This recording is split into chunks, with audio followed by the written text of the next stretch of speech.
U.S. banks sitting on $500 billion in unrealized losses. Oh dear.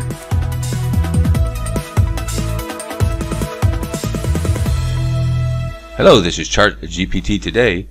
There's a report out here that shows that the U.S. banking institutions are about $500 billion underwater on unrealized losses.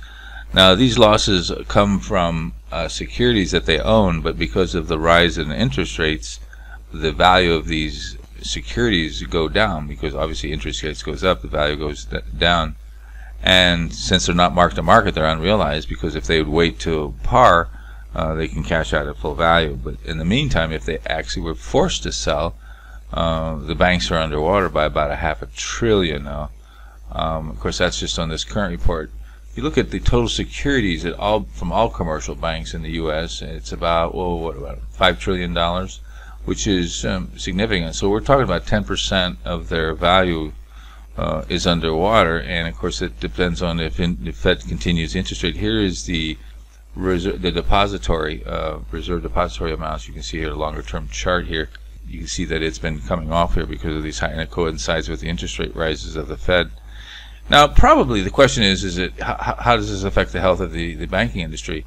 You see these as a kind of an infographic on the largest banks. My guess is that most of these losses are probably at the smaller institutions, because the larger institutions probably have the capacity and have done very well in the hedging. So it depends on how well they've hedged these losses in futures market, et cetera, et cetera.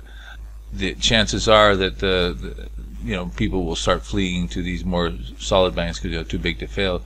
You can see that deposits have actually declined over the last, say, year, so indicating that people are nervous about the way the banks are. So the question is, what's the likelihood that the banking institution could come under pressure?